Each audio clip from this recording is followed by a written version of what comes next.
ኒቆዲሞስ ሙሽራይቱ የተባለች ቤተክርስቲያንን እንዲጠብቋት አደራ የተሰጣቸው ደግሞ የሙሽራው ሚዜዎች ናቸው። ስለዚህ እነዚህ ሚዜዎች ሙሽራቸው ካረገ በኋላ ትልቁ አደራቸው የሙሽራውን ሙሽሪት እስከ መጨረሻ እስከ ሞታቸው ድረስ ምን ማለት መጠበቅ ነው። መጠበቅ ብቻ አይደለም ደግሞ ልጆቿንም ስትወልድ ማዋለድም ግዴታ ነበረባቸው። ስለዚህ ባስተማረው ትምህርት መሰረት ሲያርግም ነግሯቸው ሄዳል። በአብ ወልድ መንፈስ ቅዱስም እያጠመቃችሁ ያዘዝኳችሁን እያስተማራችኋቸው ደቀ መዛሙርቴ አድርጓቸው። ስለዚህ እነዚህ ሚዜዎች ምንም ሙሽራውን እስከ መጨረሻው ማድረስ ባይችሉም ቅሉ አደራቸው ግን አንድና አንድ ነው፣ ሙሽራይቱን መጠበቅ፣ ልጆቿን ማዋለድ ነው። ክርስቶስ መንፈስ ቅዱስ የወረደው ውሃ ውስጥ እያለ አይደለም። ውሃ ውስጥ ቢወርድ ኖሮ ዛሬ ላለው ምንፍቅና በጣም የተመቸ ነበር። አሁን ተቀበለ መንፈስ ተብሎ ይነገርለት ነበር። የሚገርማችሁ መንፈስ ቅዱስ ላዩ ላይ ያረፈው ከውሃው ምን ሲል ነው? ከወጣ በኋላ ነው። እኛንና በውሃ ያለ መንፈስ ቅዱስ ምንቀበለው። መንፈስ ቅዱስ አሐዱ አምላክ አሜን። በስመ አብ ወወልድ ወመንፈስ ቅዱስ አሐዱ አምላክ አሜን። በስመ አብ ወወልድ ወመንፈስ ቅዱስ አሐዱ አምላክ አሜን። እግዚአብሔር ቤተሰቦች እንደምን አመሻችሁ። በምሕረቱ በቸርነቱ የጎበኘን የቅዱሳን አምላክ ቅዱስ እግዚአብሔር ስሙ የተባረከና የተመሰገነ ይሁን። ለዛሬ እንደ እግዚአብሔር ቅዱስ ፈቃድ የምንማማርበት የትምህርት ሐሳብ ወይም የትምህርት ርዕስ በእሳት ያጌጡ ሚዜዎች በሚል ይሆናል። አምላካችን ቅዱስ እግዚአብሔር በዚህ ሐሳብ ላይ እንዲያስተምረን እንዲመክረን ቅዱስ ፈቃድ ይሁንልን። የትምህርቱ ሐሳብ ቀጥታ በእሳት ያጌጡ ሚዜዎች የሚል ቃል መጽሐፍ ቅዱስ ላይ ያው ፈልገን አናገኝ። ግን ለዚህ ሐሳብ መነሻ የሆነን የመጽሐፍ ቅዱስ ክፍል የማቴዎስ ወንጌል ምዕራፍ 9 ቁጥር 15 ላይ ያለው የጌታችን ንግግር ይሆናል እና ርዕሳችን በእሳት ያጌጡ ሚዜዎች ይሆናል። ለዚህ ሐሳብ መነሻ የሆነን ሐሳብ ከማየታችን አስቀድሞ ወቅቱ የጾም ወቅት ነው። በቤተክርስቲያናችን አስተምህሮ ይሄ ወቅት የሐዋርያት ጾም ይባላል። የሚደንቀው ከ1900 ዓመት በላይ እድሜ ያለው ጾም ነው። አዲስ ወይ ለኢትዮጵያ ኦርቶዶክስ ተዋሕዶ ቤተክርስቲያን ብቻ በታሪክነትም በስርዓትም ጥንታዊ ሆኖ ለኛ ብቻ የቆየ አይደለም። ዓለም አቀፍ በቀደምት አበው እነ ቅዱስ ጎርጎርዮስ እንዲሁም እነ ቅዱስ አምብሮስ እነ ቅዱስ አትናቴዎስ ታላቁ ቅዱስ አትናቴዎስ ጭምር የመጀመሪያው ክፍለ ዘመን ጀምሮ ያሉ አባቶች ይጾሙት የነበረ ታላቅ ጾም ነውና አሁን የመጣ ወይ ቅርብ የተገኘ ስርዓት ትምህርት ለኢትዮጵያ ቤተክርስቲያን ብቻ ያለ እንዳይደለ እንድናቀው ነውና ይሄን ጾም በተመለከተ እንዲሁም ጠቅላላ ከሐዋርያት መንፈስ ቅዱስ መቀበል ጋር ተያይዞ የአባቶቻችን ሐዋርያትን አገልግሎት በጥቂቱ ለመዳሰስ እንሞክራለን። አምላካችን እንዲያስተምረን ቅዱስ ፈቃድ ይሁንልን። ለአባቶቻችን ለነ ቅዱስ ቄርሎስ ለነ ቅዱስ አትናቴዎስ ሚስጥሩን ጠውን የገለጸ መንፈስ ቅዱስ ለባሪያው ገልጦ እንዲያስተምረን እንዲመክረን ቅዱስ ፈቃድ ይሁንልን። በዚያን ጊዜ ዮሐንስ ደቀ መዛሙርት ወደ እርሱ ቀርበው ወደ ጌታችን ቀርበው እኛና ፈሪሳውያን ብዙ ጊዜ የምንጦመው ደቀ መዛሙርትህ ግን የማይጦሙት ስለምንድን ነው አሉት። ኢየሱስም እንዲህ አላቸው፣ ሚዜዎች ሙሽራው ከነርሱ ጋር ሳለ ሊያዝኑ ይችላሉ፣ ነገር ግን ሙሽራው ከነርሱ የሚወሰድበት ወራት ይመጣል፣ በዚያን ጊዜም ይጦማሉ። ባረጀ ልብስ አዲስ እራፊ የሚያኖር የለም፣ መጣፊያው ልብሱን ይቦጭቀዋል፣ መቀደዱም የባሰ ይሆናል። ባረጀ አቁማዳ አዲስ የወይን ጠጅ የሚያኖር የለም፣ ቢደረግን አቁማዳው ይፈነዳል፣ የወይን ጠጁም ይፈሳል፣ አቁማዳውም ይጠፋል። ነገር ግን አዲሱን የወይን ጠጅ በአዲስ አቁማዳ ያኖረዋል፣ ሁለቱም ይጠባበቃሉ ይላል። ስለ ቃለ አምላካችን ስም የተባረከና የተመሰገነ ይሁን። ይሄኛው ሐሳብ ይሄ አሁን ያነበብኳት አንቀጽ በዚህ በነገረድነት ትምህርታችን ላይ በጣም ሰፊ ትርጉም ያለው ነው። የትምህርት ያውድ ስላልሆነ ለዛሬ ተዋለው። በተረፈ ግን ከአቁማዳ ጋር ከመጣፊያ ጋር የተነሱ ሐሳቦች በነገራችን ላይ ለኦርቶዶክስ የነገረድነት ትምህርት አንድ ግብአት ናቸውና ወይኑ እና ደግሞ አቁማዳው በራሱ ያረጀውና አዲሱ አቁማዳ በመንፈሳዊ ቤተክርስቲያናችን ትምህርት ራሱን የቻለ የነገረድነት ምስጢር ያለው ነው። ጥያቄው የደቀ መዛሙርቱ የነበረው ከጦም ጋር ያዝ ሆኖ ያንተ ደቀ መዛሙርት ለምን አይጾሙ የሚል ነበርና መልሱ የክርስቶስ ዛሬ ሙሽራው አብሯቸው አለ ስለዚህ ሲለያቸው ይጾማሉ የሚል ነበር። ራሳችን በእሳት ያጌጡ ሚዜዎች ነው። እነዚህ ሚዜዎች ሙሽራቸው ክርስቶስ አብሯቸው ሳለ ጦምን አልጦሙም ነበር። ከዚያ በኋላ ግን እርሱ ሲለያቸው እንደሚጦሙ ክርስቶስ ራሱ በግልጥ ተናግሮ እናገኛለን። አሁን ያዝነው ወቅት ባላምሳን አክብረን የጌታችንን ወደ ሰማያት ማድረግ ተናግረን ከዚያም ደግሞ መንፈስ ቅዱስን ለደቀ መዛሙርቱ መስጠቱን ያወሳንበት በዓል ነው። የጰራቅሊጦስ በዓል ሲነሳ የሚነሱ በጣም ብዙ መንፈሳዊ ምስጢራት አሉ። ለዛሬ በጣም ብዙ ሳንገፋ ነገረ ጰራቅሊጦስን በጣም ባጭሩ ከደቀ መዛሙርቱ ጋር ያለውን ነገር አንስተን አጠር ያለ ትምህርት እንማራለን። በድጋሚ እግዚአብሔር ከሁላችን ጋር ይሁን። ደቀ መዛሙርቱ በተነገራቸው መሰረት ልክ በቅዳሴ ዲዮስቆሮስ ላይ እንዳለው ወበአርባ ዕለት አርገ ሰማየ በ40ኛው ቀን ወደ ሰማያት አረገ። ከዛስ ምን አላቸው ሲባል ጽንዑ ተስፋው ለአብ ያብን ለአብ የሰጣችሁን ያን ተስፋ ጠብቁ ብሏቸው በኢየሩሳሌም ቆዩ። በኢየሩሳሌም ከቆዩ በኋላ መጽሐፍ ቅዱስ በሐዋርያት ሥራ ምዕራፍ 2 ቁጥር 1 ላይ ምንድነው የሚለው? በዓለ ሃምሳም የተባለው ቀን በደረሰ ጊዜ ይላል። በዓለ ሃምሳነቱ ከምንድነው ብሎ መጠየቅ ይገባል። በነገራችን ላይ ሐሳብ ሁሉም በአንድ ልብ ሆኖ አብረው ሳሉ ድንገት እንደሚነጥቅ አውሎ ነፋስ ከሰማይ ድምጽ መጣ፣ ተቀምጠው የነበሩበትን ቤት ሁሉ ሞላው። እንደ እሳትም የተከፋፈሉ ልሳኖች ታዩአቸው፣ በእያንዳንዳቸውም ላይ ተቀመጡባቸው። በሁሉም መንፈስ ቅዱስ ሞላባቸው፣ መንፈስ የሚናገሩ ዘንድ እንደሰጣቸው በሌላ ልሳኖች ይናገሩ ጀመር ይላል።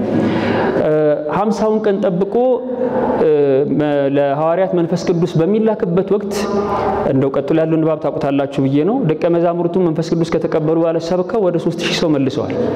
ግን 3000 ሰው ምን ይሰራ ነበር በዛ ወቅት? ይሄ በዓለ ሃምሳ ላይ ማለት ለምን ዓላማ የመጡ ህዝቦች ናቸው እነዚያ ሁሉ ብሎ መጠየቅ ይገባል። ምክንያቱም ጴጥሮስ በኢየሩሳሌም በነበረው ሁነት ላይ ይሄ መንፈስ ቅዱስ ከተቀበሉ በኋላ ይሄ ሁሉ ህዝብ እንዴት ኢየሩሳሌም ሊመጣ ቻለ? ምን ሊሰራ አስተገኘ ብሎ መጠየቅ ይገባል አይደል?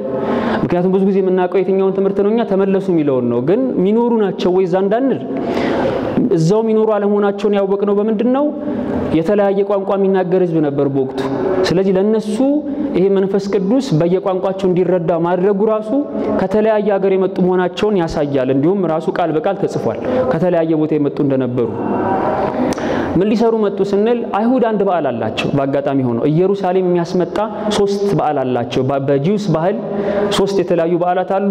ከነዚህ በዓላት መካከል አንደኛው ደግሞ ፋሲካ ልክ ከግብጽ ባርነት የወጡባትን ያችን ቀን ከሚያስቡበት ቀን 7 ሱባኤ ተቆጥሮ የሚያከብሩት የመከር በዓል ወይም ሺቮት ሚሉት በዓል አላቸው። 7 ሱባኤ ተቆጥሮ ማለት አንድ ሱባኤ 7 ነው። 7 ሱባኤ ማለት 49 ነው።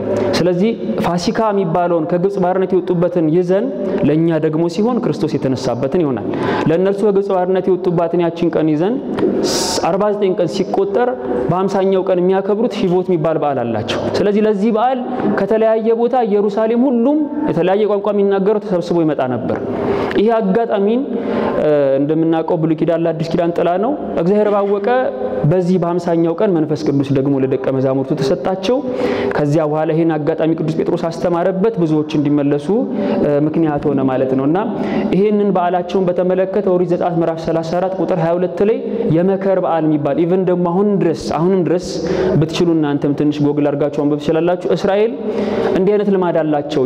የመከር በዓል ይሉታል። በዚህ ወቅት ላይ ካገኙት ከርሻቸው ከዘሩትም ከምንም የመጀመሪያ የሚባለውን በኩር ነገር ይዘው በዓሉን ለማክበር ይመጡበት ነው። አሁን በእኛ ዘመን ኬክም ጋግረው ሊሆን ይችላል። ብቻ መጀመሪያ ካገኙት ነገር ላይ ጥሩን ነገር ለእግዚአብሔር ይዘው በዓሉን የሚያከብሩበት ወቅት ነው። ሺቮት የሚባለው በዓል አሁን ድረስ ያለ ነው። ያኔ የቀረ አይደለም እና አይሁድ በደንብ ነው አሁን ድረስ የሚያከብሩት ይሄን በዓላቸው። ከዚህ በዓል ጋር ተገናኝቶ ደቀ መዛሙርቱ መንፈስ ቅዱስን ተቀበሉ። ከዚያም መንፈስ ቅዱስ ደግሞ ሲወርድ የወረደበት መንገድ እንግዲህ እግዚአብሔር በውሆች ብዙ ሰዓት ሰርቷል። በነፋስ ስራ የሰራባቸው ጊዜያት አሉ። ይሄ ወቅት ላይ ግን እግዚአብሔር ስራ የሰራው በእሳት ነበርና ራሳቸው ላይ እንደ እሳት ላንቀ ሆኖ ያርፋል። ቃሉ የሚናገረው መጽሐፍ ቅዱስ ቀጥታ ሲወስደው አውሎ ነፋስ መጣ። ከዚያም ደግሞ እንደ እሳት የተከፋፈሉ ልሳኖች ታዩአቸው ይላልና በራሳቸው ላይ እንደተገለጠ ከዚያም በኋላ መንፈስ ቅዱስን ሁሉም ተቀበለው አገልግሎታቸውን እንደጀመሩ በዚህ በሐዋርያት ሥራ ላይ ተገልጦ እናገኛለን። ርዕሳችን በእሳት ያጌጡ ምኖች ሚዜዎች ነው የሚለው። ሚዜዎቹ ደቀ መዛሙርቱ ናቸው። በእሳት ያጌጡ የተባለው ደግሞ መንፈስ ቅዱስን መቀበላቸውን ለማሳየትና ለመጠቆም ነው። አባታችን አባ ጊዮርጊስ ዘጋስጫ ክርስቶስ የተናገረውን ቃል የፈጸመበት እንደሆነ ይሄ ወቅት ይገልጣል። ክርስቶስ ወደ ሰማያት ከማድረጉ አስቀድሞ ለደቀ መዛሙርቱ የገባላቸው ቃል ነበረ። በዚህ በዮሐንስ ወንጌል ምዕራፍ 16 ላይ አንድ የሚደንቅ ቃል ሰጥቷቸው እናገኛለን። በእግዚአብሔር ስም አነበዋለሁ። እንዲህ ይላል።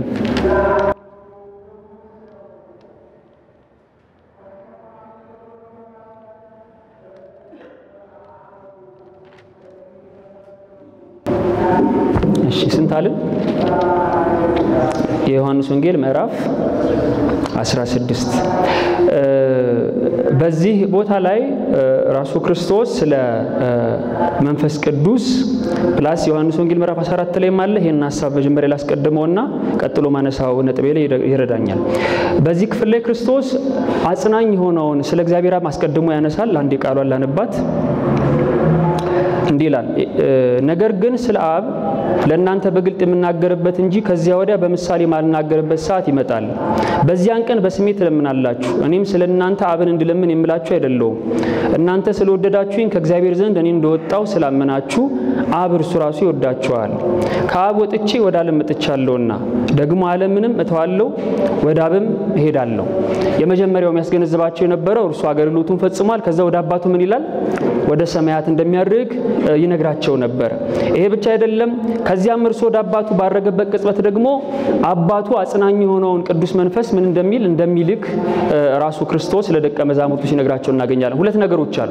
እኔ ወደ አባቴ ሄዳለሁ፣ እኔ በሄድኩበት በዚያው ቅጽበት ደግሞ አባቴ ለእናንተ መንፈስ ቅዱስን ምን ይልክላችኋል። ስለዚህ ሁለቱ መሰረታዊ ፖይንቶችን ክርስቶስ ቃል ገብቶ አደራ ሰጥቷቸው አስቀድሞ ነግሯቸው ነበር። አጽናኝ መንፈስ የተባለው በግሪክ ቀጥታ አባታችን አባ ጊዮርጊስ ዘጋስጫ መጽሐፈ ምስጢር ላይ እንዲህ ብሎ ገልጦት እናገኛለን። ጰራቅሊጦስ ቢል ናዛዚ በልሳነ ጽር ይላል። ጰራቅሊጦስ ማለት የሚያጽናና መንፈስ ማለት ነው። በምን ቋንቋ ካላችሁኝ በጽር ወይም በግሪክ ቋንቋ ብዬ ነግራለሁ ብሎ በዚህ መጽሐፍ ምስጢር አስቀምጦት እናገኛለን። ይሄንን ቅዱስ መንፈስ እንደሚሰጣቸው ገና ሳይፈጸም አስቀድሞ ክርስቶስ ለደቀ መዛሙርቱ ነግሯቸው ነበርና ይሄ 50ኛው ቀን በጣም በቤተክርስቲያናችን ትልቅ በዓል ነው። ልደት ይባላል የሚሉት እንደዚህ አይነት ሐሳቦች አሁን ማንሳት አልፈልግም። ነገር ግን በጣም ትልቅ የቤተክርስቲያን በዓሏ ነው። ይሄ ወቅት ላይ የሚወሰው በትልቁ የሚነገርለት መንፈስ ቅዱስ ነው። ስለ መንፈስ ቅዱስ መጽሐፍ ቅዱስ ላይ በጣም ብዙ ሐሳቦች ተገልጠዋል። ለዚህ ትምህርት መሰረታዊ የበላቸውን ሶስቱን ብቻ እና ይሄ ነገረ ሥላሴ ሊያወሱ የሚችሉ ግን ደግሞ እንዲሁ መጽሐፍ ቅዱስን ገልጦ ለሚያነብሰው የሚያደናግሩ ስናየው በራሱ ምን ለማለት ነው የሚያስብሉ ግን ስለ መንፈስ ቅዱስ የተነገሩ አንዳንድ ሐሳቦችን አነሳለሁ። ለምሳሌ ዮሐንስ ወንጌል ቅድም መነሻው ወስጃለሁ ምዕራፍ 16 ቁጥር 13 ላይ ያ የእውነት መንፈስ በመጣ ጊዜ በደንብ ስሙት። ያ የእውነት መንፈስ በመጣ ጊዜ ወደ እውነት ይመራችኋል። የሚሰማውን ሁሉ ይናገራል እንጂ እርሱ ከራሱ አይናገርም። ምን የሚለውን ይናገራል? አሁን ይሄን ለሚያነበው ሰው ስለ መንፈስ ቅዱስ ነው ሴንስ ያደርጋል። ግን የሚሰማውን እንጂ ከራሱ አይናገርም ይላል። ከዛ ይቀጥላል የሚመጣውንም ይነግራችኋል እርሱም እኔን ያከብረኛል ከእኔ ወስዶ ይነግራችኋል ይላል። አሁን ደግሞ የሚሰማውን ነው የሚነግረን ይሄ ቅዱስ መንፈስ ደግሞ ወስዶ የሚነግረን ከማን ነው? ከክርስቶስ ነው። ከቃሉ ጋር ናቸው አይደል? አሁን እንዲህ ያሉ ደረቅ ቃላት አሉ ስለ መንፈስ ቅዱስ ከሚነሱ መንፈሳዊ ሐሳቦች የጥቅሶች መካከል። ይሄ ብቻ አይደለም። አንድ ሐሳብ ከዚህ ጋር የሚቀራረብ ላነብላችሁና እስቲ አንድ ላይ እንየው። እኔ የምነግራችሁ ይህ ቃል ይላል ክርስቶስ ዮሐንስ ወንጌል ምዕራፍ 14 ላይ አንድ ወደ ኋላ ስንሄድ እኔ የምነግራችሁ ይህ ቃል ይልና ከራሴ የተናገርኩት አይደለም በእኔ ያለ አብ እርሱ ይህን ሥራ ይሰራዋል እንጂ አለ። ከቃሉ ጋር ናቸው አይደል? ሁለቱ ሐሳቦች ይገርማል። መንፈስ ቅዱስን ሲያነሳ ከኔ ወስዶ ነው የሚነግራችኋል። አሁን ደግሞ ስለራሱ ደግሞ ሲነግረን ደግሞ እኔ የምነግራችሁ ከማን አይደለም ከራሴ አይደለም ከማን ነው? ከአብ ብሎ ደግሞ ይነግረናል። እና እንዴት ነው እንደዚህ ሐሳቦች እንዴት እንረዳቸው ነው የሚደንቀው። እነዚህ ሐሳቦች መጻፋቸው እኛም ነገረ ሥላሴ በደንብ እንዲገባን አድርጓል። በቤተክርስቲያናችን ትምህርት ሥላሴ በስም 3 እንልና በአካል 3 እንልና በኩነት 3 እንላለን። አብ ልብ፣ ወልድ ቃል፣ መንፈስ ቅዱስ እስትንፋስ እንላለን። አሁን ይህን ቃል በደንብ በሊናችሁ ያዙት። እቺ ኩነት የምትባለው ትምህርት ልክ በአካል 3 እንደምንለው ኩነትንም 3 ብቻ ብለን የምናቆም አይደለም። አባቶቻችን የበለጠ ደግሞ መልአከ ብርሃን አድማሱ ጀንበሪ መድሎት አሜን የሚለው መጽሐፋቸው ላይ ደንብ እንደማስጠንቀቂያ ይሰጡታል። በአካል 3 እንደምትሉ ኩነትን 3 ብቻ ብላችሁ አትለፉ። በኩነት መገናዘብ ደግሞ ሥላሴን አንድ እንላለን ብለው ያስቀምጣሉ። ይሄ ማለት ምን ማለት ነው? እግዚአብሔር ተናገረ ስንል በማን ቃልነት? አሁን አብ ወልድ መንፈስ ቅዱስ ፍጹም አካል ፍጹም ገጽ ፍጹም መልክ ለአብ ለወልድ ፍጹም መልክ ፍጹም ገጽ ፍጹም አካል ለመንፈስ ቅዱስም እንዲሁ ፍጹም ገጽ ፍጹም አካል ፍጹም መልክ ይሄን ባልንበት አገባብ ኩነት ጋር መተን ልብ ቃል እስትንፋስ ብቻ ብለን ሶስት ብለን አናቆም በኩነት መገናዘብ በባህሪ መገናዘብ ደግሞ ስንት እንላለን አንድ እንላለን አሁን ወደ ነገር ይልምጣላችሁ ቅድም ጌታችን የተናገራትን ሐሳብ አንድ ይልድገም እኔ የምነግራችሁ የቃል ከራሴ የተናገርኩት አይደለም በእኔ ያለ አበርሱ ይህን ይሰራዋል እንጂ አለ ስላሴ በአብ ልብ ያስባሉ በወልድ ቃልነት ይናገራሉ በመንፈስ ቅዱስ ያውነት ያው ናቸው እንላለን ከቃሉ ጋር ናቸው አይደል ስለዚህ እኔ የምነግራችሁ ይሄ ቃል ከኔ አይደለም ማለት የሚነገር ቃል ከልብ የሚወጣ ነው በአብ ልብነት የታሰበ በማን ቃልነት ይነገራል አሁን ስለዚህ ምን እየነገረን ነው አንድነትን እየነገረን ጭምር ነው ይሄ ቃል እኔ የምነግራችሁ አይደለም አብ ይሰራዋል እንጂ ማለት አብ ልብ ነው ስለዚህ ይሄ በአብ ልብነት የታሰበው ነው በእኔ ቃልነት ምን የሚለው የሚነገረው ነው ግልጽ ነው አይደል ሐሳቡ ስለዚህ መንፈስ ቅዱስን ጋር ቅድም ሲመጣ ይሄ የእውነት መንፈስ ወደ እውነት ይመራችኋል ካለ በኋላ ነገር ግን እርሱ የሚነግራችሁ ከራሱ አይደለም ከማን ወስዶ ይነግራችኋል ከእኔ አለ ክርስቶስ ለምን አለ ካላችሁኝ መንፈስ ቅዱስ ተናገረ ቢባል በማን ቃልነት ስለሆነ በወልድ ቃልነት ስለሆነ ግልጽ ነው አይደል ሐሳቡ ስለዚህ በራሱ አይናገርም አለ እንግዲህ የባህሪ መገናዘብ ያሉት ይሄንን ነው ሊቁ ተመልከቱ በአብ ልብነት ይታሰባል ወልድ አሰበ ተብሎ ቢነገረን በአብ ልብነት ወልድ ያው ነው ተብሎ ቢነገረን በመንፈስ ቅዱስ እስትንፋስነት ስለዚህ ከዚህ አንፃር ይሄ ሊታይ ይገባዋል ነው ቅዱስ አቡሊዲስ በዚህ ሃይማኖት አበው ላይ ሲጠቅስ ምን ይላል አብኒ ወይም ደግሞ አብሂ ልቦና ሆሞ ለወልድ ወለመንፈስ ቅዱስ አብ ለወልድና ለመንፈስ ቅዱስ ልቦናቸው ነው ከዛ ይቀጥልና ወወልድሂ ይላል ወይም ወወልድኒ ሚሉም አሉ ደግሞ ባንድ ወገን ወወልድሂ ቃሎሙ ለአብ ወለመንፈስ ቅዱስ ይላል ከዛ ሲጠቅልል ምን ይላል ወመንፈስ ቅዱስ ይሄ መንፈሶሙ ወይም ህይወቶሙ ለአብ ወወልድ ይላል ለአብና ለወልድ ህይወታቸው ማን ነው መንፈስ ቅዱስ ብሎ ይገልጻል ግልጽ ነው አይደል ሐሳቡ ስለዚህ እንዲህ ያሉ ሐሳቦች ስለ መንፈስ ቅዱስ ተጽፏልና ክርስቶስ ይሄንን አጽንቶን ይነገራቸው ከራሱ አይናገርም ከኔ ወስዶ ይነግራቸዋል ምክንያቱም ቃል እርሱ ስለሆነ ማለት ነው የሚገርመው ደግሞ በደንብ በግልጽ ደግሞ አድርጎ ሐዋርያት ኋላ ካረገ በኋላ ስለሚቀበሉት ነገር ሲነግራቸው እኔ ከአብ ዘንድ የምልክላችሁ ጰራቅሊጦስ እርሱም ከአብ የሚወጣ የእውነት መንፈስ በመጣ ጊዜ እርሱ ስለኔ ይመሰክራል ከአብ ዘንድ የምልክላችሁ ጰራቅሊጦስ ብሎ ይሄን የእውነት መንፈስ አጽናኙ መንፈስ በግልጥ ቋንቋ ጰራቅሊጦስ ብሎ ጠርቶት እናገኛለን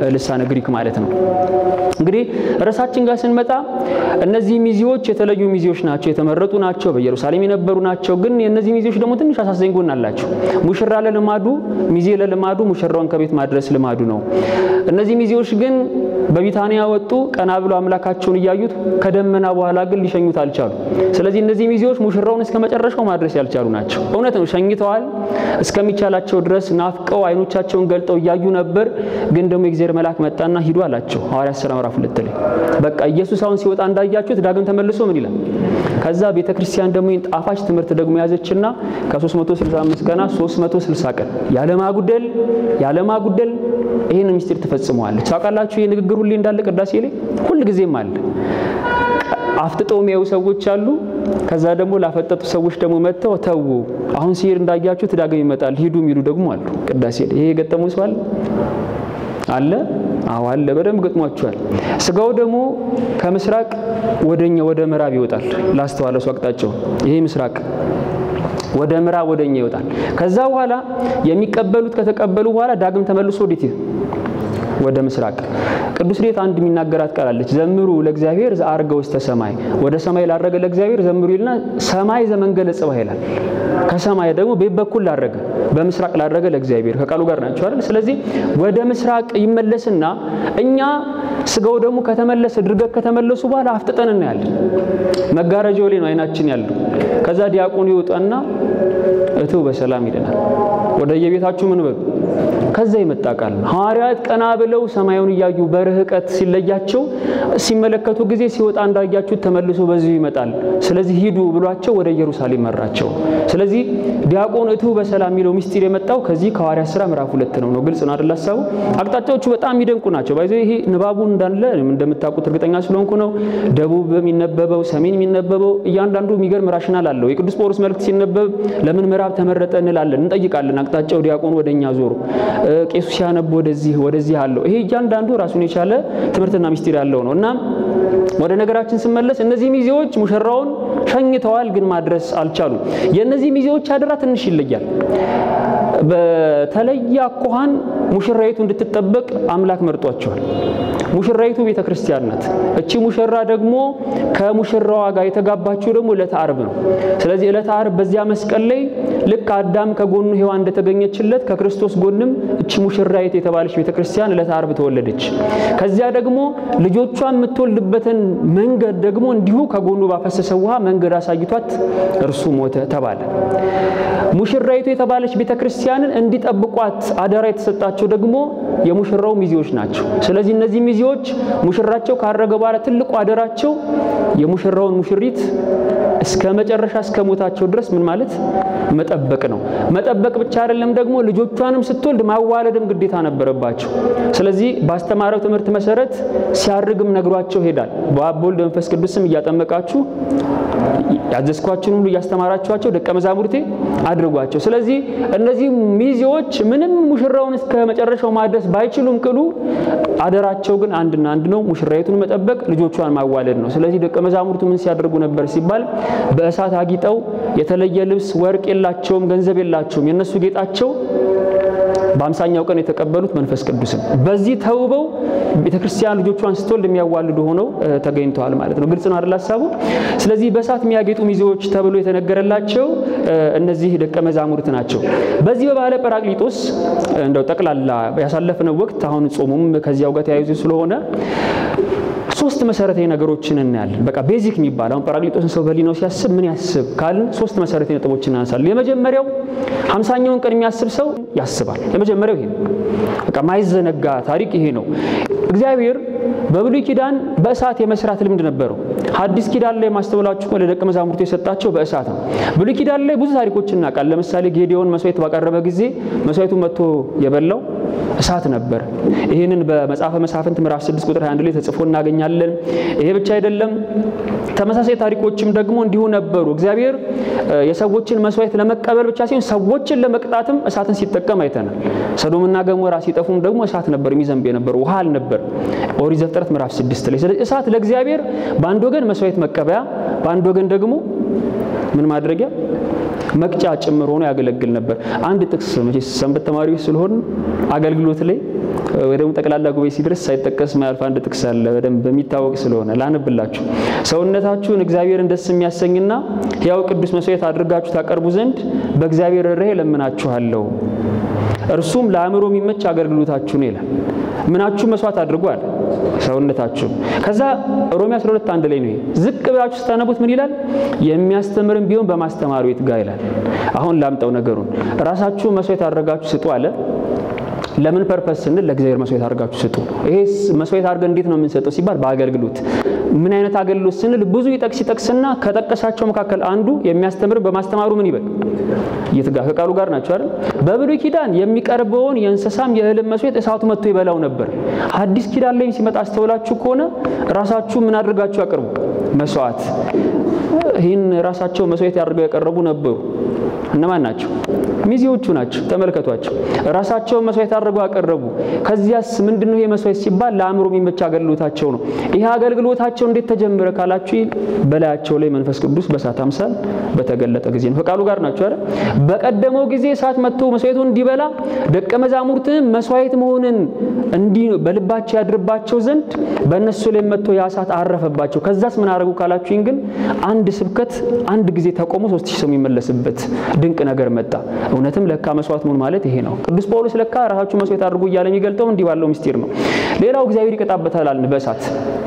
ይሄ ሰዶምና ገሞራ ሰዎችን ታሪክ ማንሳት ይቻላል። ይሄ ብቻ ግን አይደለም። ጌታን በወንጌል ሲያስተምር አስተውላችሁ እኮ እንዲህ የሚል ቃል ይጠቀም ነበር። በዓለም መጨረሻ የመጨረሻው ዘመን ላይ መላእክት መጥተው ኃጢአተኞችን ከጻድቃን መካከል ይለዩዋቸዋል፣ ወደ እቶነ እሳትም ይወረውሯቸዋል ይላል። እሳት ብሎ ይገልጧል። እግዚአብሔር ለመቅጣት ብሉይ ኪዳን ላይ ብቻ ሳይሆን ኋላም በመጨረሻው ዘመን እሳት እንዲጠቀም እንዲህ ባለ መልክ ገልጦ እናገኛለን። ሌላው አስቀድመን አስተውለን ከሆነ ሙሴም ሕግን ሲቀበል በሲና ተራራ ላይ ከነበሩት ሁነቶች መካከል የማንዘነጋው አንድ ነገር ተራራውን ጭጋግና ጢስ ሸፍኖት ነበር እግዚአብሔር እሳታዊ ሆኖ ተገልጦ ለሙሴ ሕግን እንደሰጠው ተጽፎ እናገኛለን እንዲላል እግዚአብሔር በተራራው ላይ በእሳትና በደመናው በጨለማው ውስጥ ሆኖ በታላቅ ድምጽ እነዚህን ቃሎች ለጉባኤያችሁ ተናገረ ብሎ ይናገራል ኦሪት ዘዳግም ምዕራፍ 5 ቁጥር 22 ላይ ስለዚህ እግዚአብሔር የመጀመሪያዎቹ ሕግጋትን ሲሰጠን በእሳት ውስጥ ሆኖ ነበር ይሰጠን ከዚያ ሲባል አዲሱን ሕግ ቅዱስ ወንጌልንም ደግሞ ለዓለም ሁሉ ሲሰጥም በምን እሳት በላያቸው ላይ እሳትን አድርገው ከቃሉ ጋር ናቸው አይደል አሁን እንደነ ሲነርጂዎች አሉ የሚደንቁ አንድነቶች ማለት መጽሐፍ ቅዱስ ላይ ማን አልፋቸው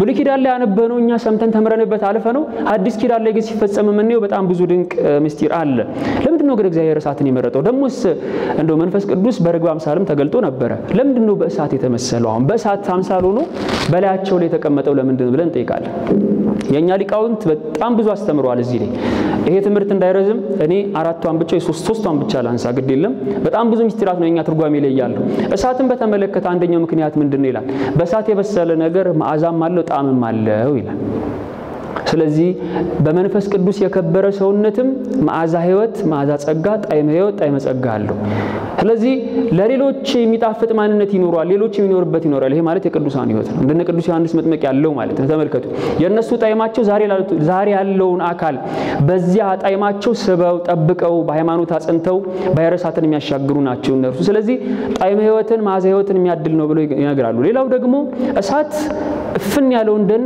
እሳት ሲለቀቅበት የታፈነውን ይገልጣል እንደው በጣም በስቷል የተባለው ነገር ያጠፋል ባዶ ያደርጋል እንግዲህ የተሸፈነ የነበረውን ጥቅጥቅ ያለውን ነገር እሳት እንዲገልጥ እንዲሁ መንፈስ ቅዱስም የተሰወረው ምስጢር ምን ይላል ይገልጣል ስለዚህ መንፈስ ቅዱስ በእሳት እንዲመሰል ሆኗል ይሄ ብቻ አይደለም እሳት ኃያል ነው መንፈስ ቅዱስም ኃያል ነው መንፈስ ቅዱስም ማንንም እንዲያሳዝን አልተፈቀደለትም መጽሐፍ ላይ ያስተውላችሁ ከሆነ ቅዱስ ጳውሎስ ደጋግሞ የሚነግረን ነገር አለ ለቤዛ ቀን የታተማችሁበትን ቅዱሱን እግዚአብሔር መንፈስ ምን አትበሉ አታሳዝኑ ሲባርከንም እንዲያው ነው ሲቀጣንም እንዲያው ነው ስለዚህ መንፈስ ቅዱስ ምን አትበሉ አለ አታሳዝኑ ብሎ ተናገረ ሌላው እሳት እንደው በጣም የመጨረሻን አንቺን ነጥብ ላንሳና ላብቃ እሳት ተከፍሎ የለበትም እኔ እዚህ ጋር እሳት አንድ እጄ ሁላችሁ መታችሁ በጧፍ ብትለኩሱ አይቀንስብኝም ከን ይቀንሳል እዚህ ጋር ያለው እሳት እናንተ እየመጣችሁ አንድ በጧፍ ስለምትወጡ አይቀንስም ተከፍሎ የለበትም መንፈስ ቅዱስን በጸጋ መልክ ለሁሉ ቢሰጥ የሚጎልበት አይደለም ነው የዚያ ምስጢር ነው ግልጽ ነው አይደል ሐሳቡ ስለዚህ በእሳት ተመስሎ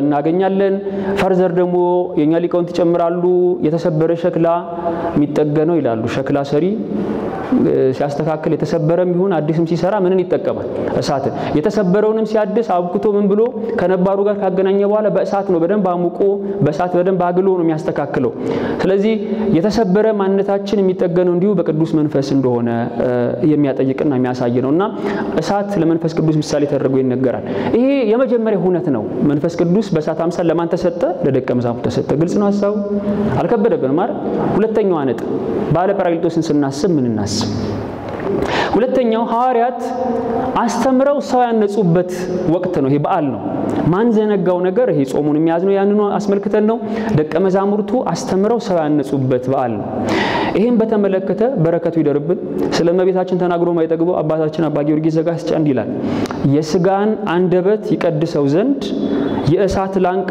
ወዳፋቸው ገባ ይላል የምን አንደበት ይቀድሰው ዘንድ አዎ ይሄ የስጋ አንደበት እንዲቀደስ የእሳት ላንቃ ወዳፋቸው ገባ ይልና በየሀገሩ ቋንቋ ሁሉ የሚናገሩ አደረጋቸው ይላል መጽሐፈ ምስጢር ላይ የበዓለ 50 ንባብ ላይ ይሄ ብቻ አይደለም ግን ይቀጥልና ምን ይላል እዚህው ንባብ ላይ ስታነቧት ባቢሎንን ያስታውሳል አባ ጊዮርጊስ እንደምን ነው አባ ጊዮርጊስ አሁን ስለ በዓለ 50 ስለ መንፈስ ቅዱስ መቀበል እያወራ ወደ ባቢሎን ይወስድናል አባ ጊዮርጊስ ምን ነካ ስለ ባቢሎን እዚህ ማንሳቱ ምን አስፈለገ ስንለው ሁለተኛው ነጥብ ምንድነው ሐዋርያት አስተምሮ ምን ያነጹበት ነው ሰው ያነጹበት ነው አባ ጊዮርጊስ ባቢሎን ገውስደንና ያስታውሰናል እስቲ ሂዱ ይለናል የሚደንቀው ነገር እኔ የመጀመሪያ ነው ሳገኝ ስለ ባቢሎን ግንብ ሰማለሁኝ ግን ቁመቱን በተመለከተ ያገኙት መጽሐፈ ምስጢር ላይ ብቻ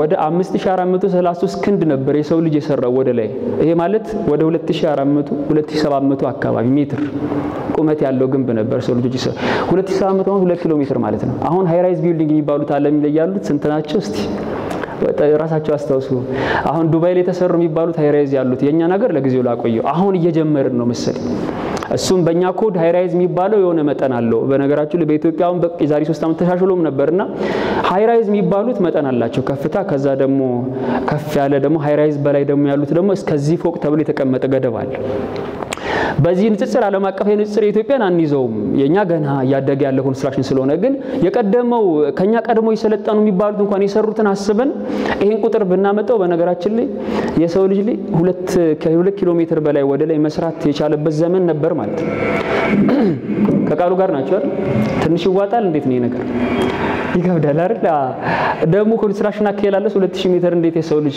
የሚሰሩት የነበረው ግንብ ነው አላማቸው ጊዜን መውጋት እና ሰውም የሪሶርስ ችግር አልነበረባቸውም በነገራችሁ ላይ ሰው የሪሶርስ ችግር አንደኛ የሚያጋጥመው የሐሳብ ልዩነት ካለ የሐሳብ አንድነት ካለ ሪሶርስ አለ ሰንበት ትምህርት ቤትም ችግር የሆነው በጣም ብዙ ሰው አለ ግን ብዙ ሐሳብ አለ ስለዚህ አብረን እንዳንሰራ ያደረገን እሱ ስለዚህ ሪሶርስ ቆንጆ ነው እዚህ ይግባባሉ መስራት ብቻ ነው ችግር አልነበር ለምንድነው ግን አባ ጊዮርጊስ ባቢሎንን ያነሳው ጰራቅሊጦስ ላይ በሉኝ እሱ ያየው አንድ እይታ አለ አንድ ቋንቋ ትልቅ ነገርን ትልቅ ድንጋይን ገነባና እግዚአብሔርን መውጋት ነበር የፈለገው የአንድ የሰው ልጅ በአንድ ቋንቋ የመናገር ሁነት የፈጠረው ይሄን ነበር እዚህ ጋር ደግሞ ስንመጣ 70 ምናምን ቋንቋ ሰዎችን ነበር ይሰራ የነበረው ከቃሉ ጋር ናቸው አይደል ከዚያ ሰዎች አንድ የሰሩት ያ ግንባቸው ፋይናሊ ምንድነበር ውጤቱ ካላችሁኝ ቋንቋቸው መደባለቅን እንደግባቡ መሆን ነበር ደቀ መዛሙርቱ ግን አንድ የሚችሉ ሆነው መንፈስ ቅዱስ ከተቀበሉ በኋላ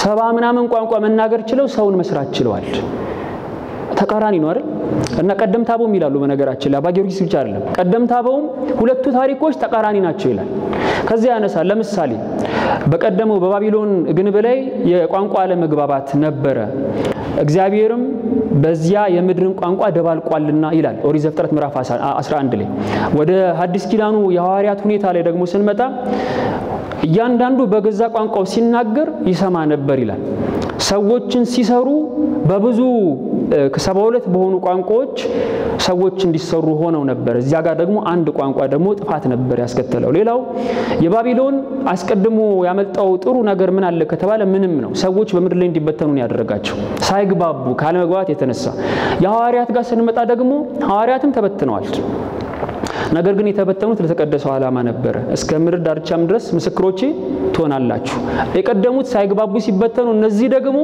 ሰውን ለመስራት እና ለማነጽ ነበር ይበተኑ የነበሩ ከቃሉ ጋር ናቸው አይደል ስለዚህ እንዲህ አይነት ተቃራኒ ሆነ ታሪክ ሆነ ታለው ይላል ይቀጥላል ከዛ ደግሞ የቀደመው ቋንቋ የባቢሎን ታሪክ ሰዎች የራሳቸውን ፍላጎት ለማስፈጸም ነበር ቋንቋን ይተቀሙበት የነበረው ሐዲስ ኪዳን ላይ ሲመጣ ሰዎች ቋንቋን የተጠቀሙት የማን ጉዳይ ለማስፈጸም ነው የእግዚአብሔር ፈቃዱ ምንድነው ካል የሰው ሁሉ መዳን ነው ስለዚህ ይሄ የእግዚአብሔር ፈቃድ ይፈጸም ዘንድ ሐዋርያት ቋንቋን ተጠቀሙበት የቀደሙት ደግሞ የእግዚአብሔርን ፈቃድ ለመጻረር እና ይሄ ብቻም አይደለም የግል ፈቃዳቸውን ለመፈጸም ቋንቋን ተጠቀሙበት እውነትም ተቃራኒ ናቸው ግልጽ ነው አይደል አሰቡ ስለዚህ ባቢሎንን አነሳ ባቢሎን ላይ ያለው ጥፋት ነበር አንድ ቋንቋ ለሰው ልጅ አረበውም ነበር አሁን ግን 72 ቋንቋ ግን ሰዎችን የሚሰራው ሆኗል ይላል ስለዚህ ሁለተኛው መሰረታዊ ነገር ይሄ ነበረ ቅዱስ ጴጥሮስም ሰብኮ አስተምሮ ሰዎችን መለሰ እኔ አንድ የሚደንቀኝ ቅዱስ ጴጥሮስ ያስተማረውን አንድ ሐሳብ ብቻ እንድታዩት ይሁን ማለት አሁን ስለ ሶስተኛው ነጥብ ስለሚመራን እሱን አንበት ትምርታችንን እንጨርሳለን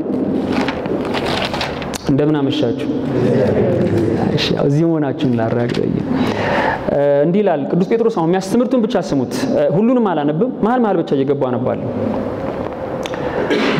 በብዙ ቋንቋ ማስተማር ጀመረ ከዛ ጴጥሮስ ተመለሰና እንዲህ ብሎ መናገር ጀመረ ነገር ግን ጴጥሮስ ከ11 ጋር ቆመ ድምጹንም ከፍ አድርጎ እንዲህ ሲል ተናገራቸው አይሁድ በኢየሩሳሌምም የምትኖሩ ሁላችሁ ይህ በእናንተ ዘንድ የታወቀ ይሁን ቃሎቼንም አድምጡ ለእናንተ እንደመሰላችሁ እነዚህ የሰከሩ አይደሉም ከቀኑ 3 ሰዓት ነውና ነገር ግን ይህ በነብዩ በኢዩኤል የተባለው ነው አለ በማን የተባለው ነው ሶስተኛው ነጥባችን ባለ ጰራቅሊጦስን የሚያስታውሰው ማስተዋወስ ያለበት የሁለቱ ኪዳናትን ስምምነት ያስታውሳል ባለ ጰራቅሊጦስን ሲያከብር ወይ ሲያስታውስ የሁለቱን ኪዳናት ስምምነት የብሉይና የሐዲስ ኪዳንን ስምምነት ምናይበት ነው ጴጥሮስ የሐዲስ ኪዳን ሰባኪ ነው ወንጌላዊ ነው እንደው በእኛ አሁን ባለው አጠራራችን ንጥራና ወንጌላዊ ነው ቅዱስ ጴጥሮስ ወንጌላዊው ቆሞ ምን ብሎ ሰበከ ብለን እናነባለን። መንፈስ ቅዱስን ከተቀበለ በኋላ የእግዚአብሔርን ወንጌል የሚያገለግለው የእግዚአብሔር ሰው ሐዋርያው ወንጌላዊው ቅዱስ ጴጥሮስ ምን ብሎ አስተማረ ስንል ምን ብሎ አስተማረ? ሰክረው አይደለም አላችሁ። ይልቁን ይሄ በነብዩ በኢዩኤል የተባለው ነው አላችሁ። ኢዩኤል ማን ነው ስንል ብሉይ ኪዳን ጋር እንሄዳለን። ምን ተባለ ሲባል እግዚአብሔር ይላል በመጨረሻው ቀን እንዲሆናል ሥጋ በለበሰ ሁሉ ላይ ከመንፈስ ያፈሳለው አለና ትንቢተ ኢዩኤል ምዕራፍ 2 ቁጥር 11 ላይ ያለውን ሐሳብ ቁጥር 28 ላይ ያለውን ሐሳብ አነሳው። ከቃሉ ጋር ናችሁ? አሁን ምን ያያየን ነው ካላችሁኝ የሐዲስ ኪዳኑ ሰባኪ እየተናገረ ያለው ስለ ብሉይ ኪዳኑ ነቢያት ነው። መንፈስ ቅዱስ ያደረበት ሰባኪ ሐዲስ ኪዳን ላይ ቆሞ እየተናገረ ያለው የብሉይ ትንቢት ምን ማለቱን ነው? መፈጸሙን ነው። ከቃሉ ጋር ናችሁ አይደል? ከዛ ቀጠለ። በአንድ ብቻ እኮ አይበቃም ደግሞ የሚገርመው። ከዛ ደግሞ ሐዋርያት ሥራ ምዕራፍ 2 ነው ጠቅላላው ማነበላችሁ ትምህርቱ ዛሬ ነው በሙሉ ያለው። ሐዋርያት ሥራ ምዕራፍ 2 ቁጥር 25 ላይ ደግሞ ዝቅ ይልና እንዲህ ይላል እግዚአብሔር ግን የሞትን ጣር አጥፍቶ አስነሳው። ክርስቶስ ከሞት ተነሳ፣ ሞት ይዘው ዘንድ አይቻልምና። ዳዊት ስለ እርሱ እንዲህ ይላል። ስለ ክርስቶስ ትንሣኤ ከተናገረ በኋላ ቅድም ሰክረው አይደለም ይሄን የሚያናገራቸው መንፈስ ቅዱስ ነው ለሚለው ብሉይ ኪዳንን ጠቀሰና አስረዳ። አሁን ደግሞ ቀጠልና ክርስቶስ ከሞት ተነሳ ካለ በኋላ ዳዊት ደግሞ ስለ እርሱ እንዲህ ብሏል ይላል። ጌታን ሁሉ ጊዜ በፊት ያየሁት እንዳልታወቅ በቀኜ ነውና ስለዚህ ልቤን ደስ አለው፣ ልሳኔ ማሴትን አደረገ። ደግሞም ሥጋዬ በተስፋ ያድራል፣ ነፍሴን በሲኦል አትተዋትምና ቅዱስህንም መበስበስ ያይ ዘንድ አትሰጠውም። የሕይወትን መንገድ አስታወከኝ፣ ከፊት ጋር ደስታን ትመላብኛለህ። መዝሙረ ዳዊት መዝሙር 16 ላይ ይገኛል። ይሄ ነው ዳዊት ይሄን አለ ይላል። ይሄንን የሚናገረው ማን ነው? መንፈስ ቅዱስን የተቀበለው የሐዲስ ኪዳኑ ወንጌላዊ ቅዱስ ጴጥሮስ ነው። ከቃሉ ጋር ናቸው አይደል? ከዚህ ይቀጥላል ደግሞ ትንሽ ደግሞ ስንሄድ ቁጥር 30 ላይ ደግሞ ወረድ ይልና ስለ ቅዱስ ዳዊት ያነሳና ደግሞ እግዚአብሔር ለዳዊት የገባለትን ቃል ኪዳን በዙፋን ላይ የክርስቶስ የሚወለድበት ዘርና ፍሬ እንደሚቀመጥ ከሆደ ፍሬ በዙፋን ላይ አኖራለሁ የሚለውን ደግሞ ቃል ደግሞ ያነሳል። ሐዋርያት ሥራ ምዕራፍ 2 ቁጥር 30 ላይ እንዲህ ይላል። በእግዚአብሔር ስም አነበዋለሁ። ስለ አባቶች ያለቃ ስለ ዳዊት እንዲል በላችሁ አለ። ሞተ ተቀበረ አለ። ዳዊት እውነትም ሞቷም ተቀብሯል። ጴጥሮስ ነው የሚያስተምረን። ከዚህ ቀጥልና ለእናንተ በግልጥ እናገር ዘንድ ፍቀዱልኝ፣ መቃብሩም እስከዛሬ በእኛ ዘንድ ነው። ነብይ ስለሆነ ከወገቡም ፍሬ በዙፋኑ ላይ ያስቀምጥ ዘንድ እግዚአብሔር መሐላ እንደማለለት ስላወቀ ይላል። ይሄን መሐላ አምሉለታል። ከወገቡ ፍሬ በዙፋኑ አኑራለሁ የሚለው ሐሳብ የት ነው ያለው ካላችሁኝ መዝሙር 131 ላይ አይደል? ይሄንን የሚነግረን ራሱ ቅዱስ ዳዊት ነው። አሁን እያሰናሰለ ነው ሲያስተምር የሚያስተምረው። የሚደንቃችሁ ነገር ሐዲስ ኪዳን ላይ ቆሞ ስለ ክርስቶስ የማዳን ሥራ ሲናገር ብሉይ ኪዳኑን እያነሳ ነበር የሚነግራቸው። የመጨረሻው ሐዋርያት ሥራ ምዕራፍ 2 ቁጥር 33 ላይ ነው ክርስቶስ በእግዚአብሔር ቀኝ ሄዶ ተቀምጧል የሚለውን ሐሳብ አነሳና ሰበካቸው።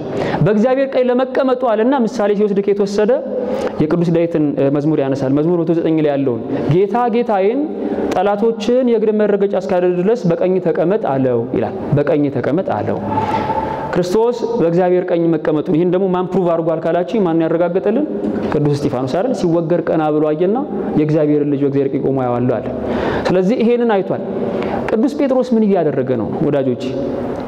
ስለ ክርስቶስ የማዳን ሥራ ሲናገር ነቢያቱን ማንሳቱ ለምን አስፈልገው ነው? ስጠቀልለው መንፈስ ቅዱስን የተቀበለ እውነተኛ ሰው የብሉይና የሐዲስን ሃርመኒ ወይም አንድነት የሚያምንና የሚቀበል ነው። መንፈስ ቅዱስን የተቀበለ ሰው ሁሉ ጊዜ ብሉይን ከሐዲስ አስማምቶ መናገርን ይናገራል። ሰው ሐዲስን ተቀብሎ ብሉይ ኪዳን የሚጎረበጠው ከሆነ በእርሱ ያለው ማን ነው? የትኛው መንፈስስ ነው የሚለውን መጠየቅ ይገባል ማለት ነው። ግልጽ ነው አይደል ሐሳቡ? እውነተኛው መንፈስ ቅዱስ የብሉይና የሐዲስን መስማማት ወይም የሁለቱን ኪዳናት አንድነት የሚገልጥና የሚያሳይ ነው። ስለዚህ ጴጥሮስን ሰክረዋል እስኪባል ድረስ ያሰብከው ያናግረው የነበረው ብሉይ ኪዳን ሐዲስ ኪዳን ላይ እንደተፈጸመ ነበር ነው። ግልጽ ነው ሐሳቡ። ስለዚህ ሰው ብሎ አያስፈልግም ሐዲስ ኪዳን ብቻ ነው መቀበለው ካለ በእርሱ ያለው ምን አይነት መንፈስ ነው ብሎ መጠየቅ የሚገባ ነው።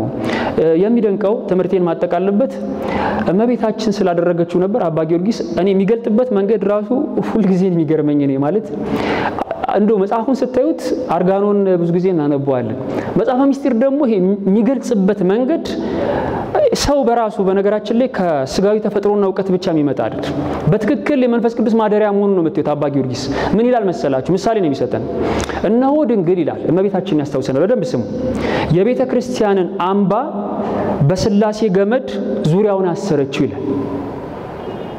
ስሟት አጠር አድርጌ አነባለሁ።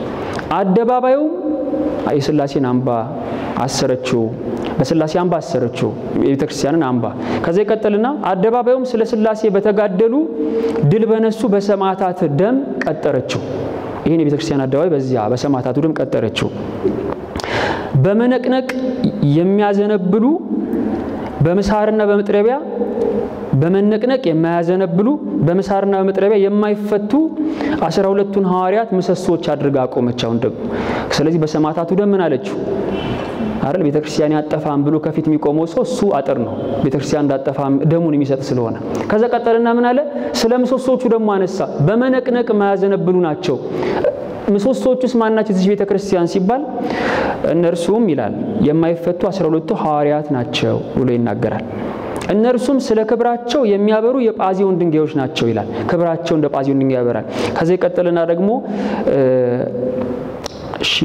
ቺን ላቆያት ስለ ደማቸው መቅላት ደስ የሚያሰኙ የሰንፔር ድንጋዮች ናቸው ሰንፔር ድንጋይ ቀይ ነው ከዚህ አንፃር ልክ ደግሞ ስለ ደማቸው መቅላት ራሳቸውን አሳልፎ መስጠት የከበሩ ናቸውና እንደ ሰንፔር ድንጋዮች ናቸው ካለ በኋላ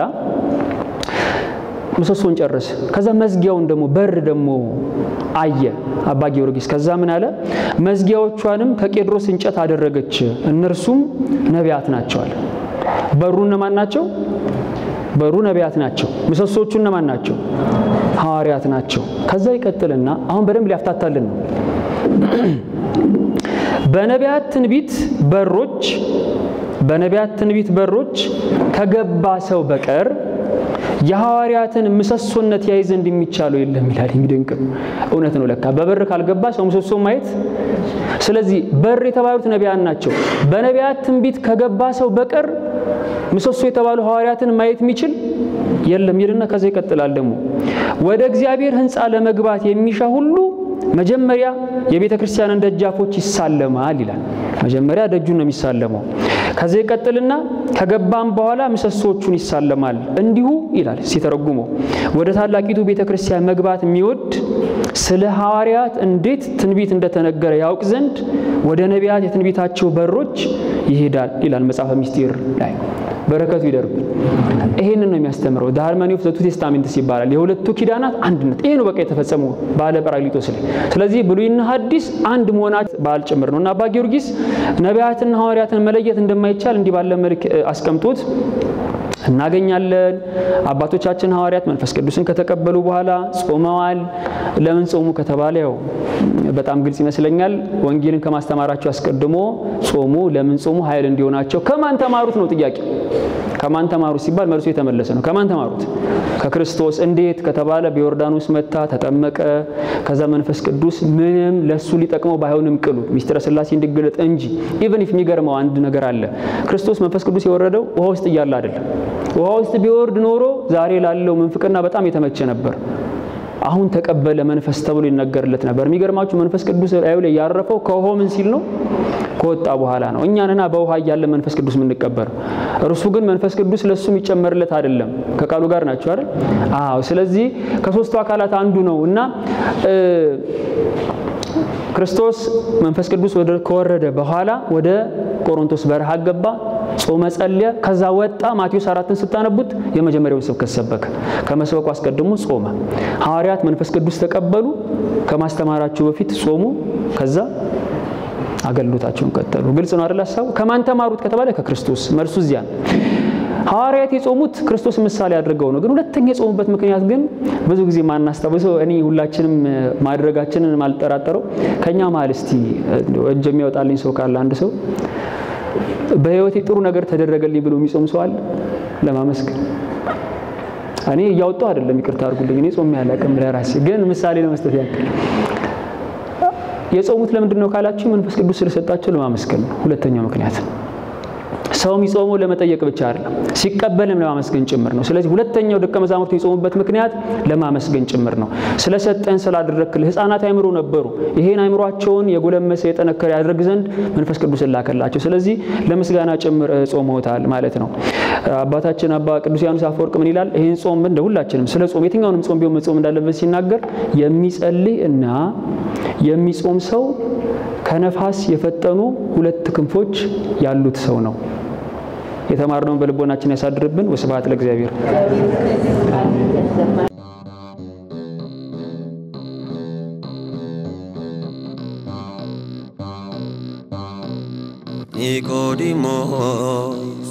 ኒቆዲሞስ ክቡር ኒቆዲሞስ ክቡር ሌቱን በብርሃን